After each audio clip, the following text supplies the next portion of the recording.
morning everybody, and welcome to another Learn with Laura. Sorry, my family have just been making me laugh. Today we are going to do a bit of a castle topic, and the book I've chosen to introduce that is Robin Hood. A bit of a tenuous link maybe, but I suppose you could make a bow and arrow. I'm not entirely sure how educational that would be, because I think it would just turn into a bit of a melee. But if you could investigate the types of castles that happened through time, loads of resources online. Look on BBC Bite-Size, get a picture of Anmotten Bailey Castle, look at some local castles. To us, we're really lucky if you live near me in East Sussex in England. There are castles like Bodiam or Arundel or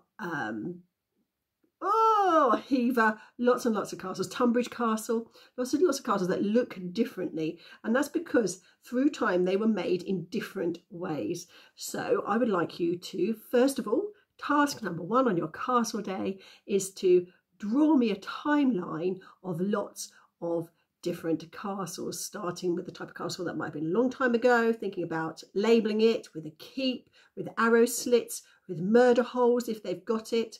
And if you don't know what those things are, go and find out what they are. All very exciting and gruesome and all those kinds of things. And then coming to the current day, thinking what castles look like nearer modern times as well, because they changed over time, the materials they were made with, the features that they had, and do me a little timeline. That's probably a task for a whole day, I reckon, investigating it, finding about castles, doing me a timeline, and then drawing the pictures and labeling them of your castles on your timeline. The next thing I would like you to do, please, is to choose one castle and investigate it in a bit more depth. Who lived there? Why was it important? You could do this wherever you live in the world, because you all have monuments, important buildings where people might have lived there. They might have great historical significance. So find something out about the history of that particular castle or building that you're looking at. And the last thing before we go is I'm going to read you a bit of the story of Robin Hood. If you're from America, I've got lots of American friends following me now, then Robin Hood was an outlaw in England,